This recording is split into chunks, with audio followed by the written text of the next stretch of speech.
Madam Speaker, I rise to present some good news from California, which is that crime is once again illegal in my home state. California voters have overwhelmingly passed, with almost 70% of the vote, Proposition 36, an initiative to make crime illegal again. It passed with a higher percentage of the vote than any other initiative on the ballot in California. It passed in each and every one of California's 58 counties, and it wasn't close anywhere. It passed in San Francisco. It passed in LA. It passed everywhere across the state. And this was despite the fact that the leaders of the supermajority legislature were against it. It's despite the fact that Governor Gavin Newsom fought the initiative tooth and nail each and every step of the way. Newsom concocted schemes to try to remove the initiative from the ballot. When that failed, he led the campaign against the initiative. And yet, at the end of the day, California voters overwhelmingly passed it. And Governor Newsom, for his part, decided to insult the voters. He said the initiative was a very lazy response to the state's crime problem. He even said he doesn't recognize the state that he's living in.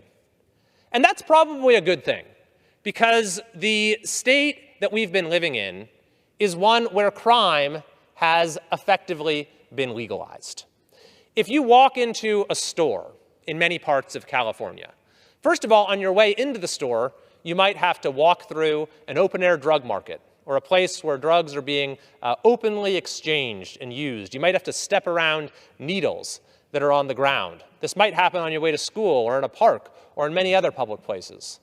And then you go into a store, let's say it's a CVS, and you just need to get some shampoo or a stick of deodorant. Well, you can't just go and take it off the shelf and pay. It's going to be under lock and key. And you're going to need to go and press a button or summon an attendant to come and unlock the cabinet so you can get your stick of deodorant or you can get your bottle of shampoo. And the reason, of course, they're doing that is because the legal system cannot be relied upon to deter crime, so retailers have had to take matters into their own hands.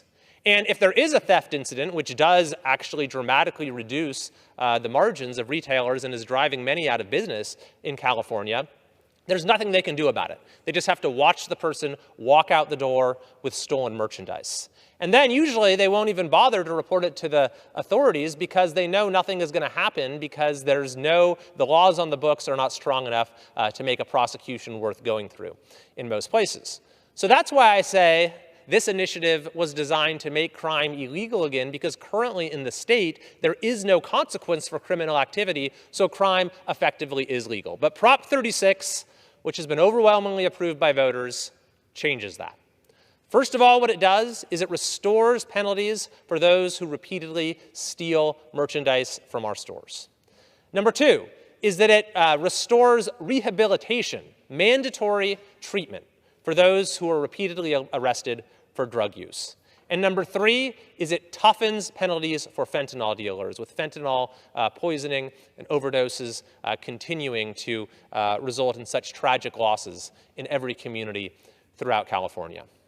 So our state, Madam Speaker, I am happy to report, is on a path back to sanity. For folks around the country who love California, who have considered it the Golden State, but are dismayed by what has happened in recent years, this is cause for hope. And not only that, but a decision of the U.S. Supreme Court, which I wrote an amicus brief for, has restored the ability of our communities to actually remove homeless encampments from public places, which a previous Ninth Circuit decision blocked them from doing. And we're already seeing some of our streets getting cleaned up. Not only that, we just had a couple of the most reckless district attorneys in the country, including George Gascon in Los Angeles, removed from office. So we truly are on a path back to sanity. I believe it's a new day for California, and I'm very excited about the progress that we're going to continue to make in the months and years ahead.